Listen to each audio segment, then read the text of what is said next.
السلام عليكم الاخوه الكرام. لهذا الفيديو حلقه جديده من قناتكم ماتش ان شاء الله. في هذا الفيديو نتكلم على جديد ميركاتو نهضة بركان وكذلك الجيش الملكي. ولكن قبل ما نبدا الاخوان ما تنساوش انكم تدعموا القناه بالابوني والجيم والبارطاج وتشاركونا في التعليق باش دائما توصلوا بالجديد ديالنا وتشجعونا كذلك على الاستمرار في هذا المحتوى هذا.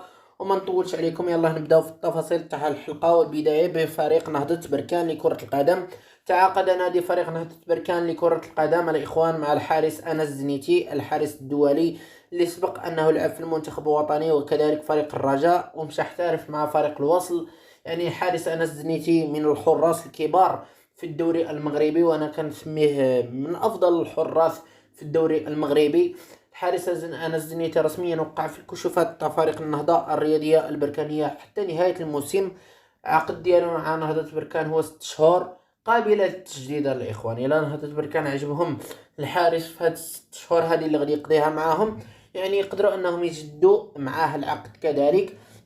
نهضة بركان اتجهت لهذا القرار تاع التوقيع مع أنس زنيتي بعد إصابة الحارس منير المحمدي على مستوى الكتف، وتبين أن الحارس منير المحمدي غادي يغيب على فريق نهضة بركان إلى 3 شهور. بطبيعة الحال 3 شهور تاع الغياب تاع الحارس منير المحمدي على فريق نهضة بركان. فبالتالي إدارة نهضة بركان بعد التشاور فيما بينها قررت أنها تدخل في مفاوضات مع نادي الوصل من أجل شراء الحارس أنس زنيتي، وهذا الشيء اللي صرا. يعني وصلوا لاتفاق مع أنس زنيتي ومع فريق الوصل، وجاء أنس زنيتي بطبيعة الحال المغرب ووقع في كشوفات فريق النهضة الرياضية البركانية لكرة القدم.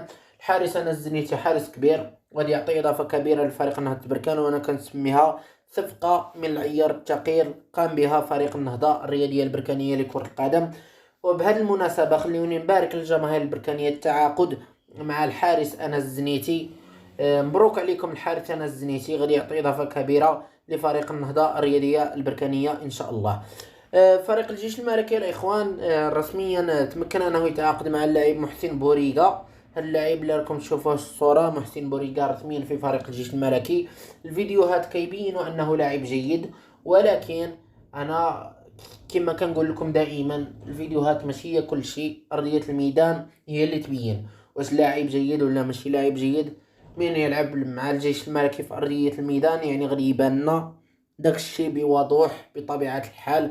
علي نتمنوا لهذا اللاعب التوفيق مع فريق الجيش الملكي ويعطي إضافة لفريق الجيش الملكي في الدوري المغربي وكأس العرش ودوري أبطال إفريقيا كذلك. علينا الإخوان الكرام وصلنا لنهاية الفيديو اللي كان خفيف ظريف تكلمنا فيه على جديد ميركاتو الجيش وكذلك نهضة بركان. ما تنساوش الإخوان أنكم تدعمونا بالأبوني والجيم والبارطاج وتشاركونا في التعليق. قولوا لنا الرأي ديالكم في صفقة الزنيتي، واش هي صفقة ناجحة قام بها نهضة بركان أو لا؟ ونتلاقاكم في فيديو قريب. السلام عليكم.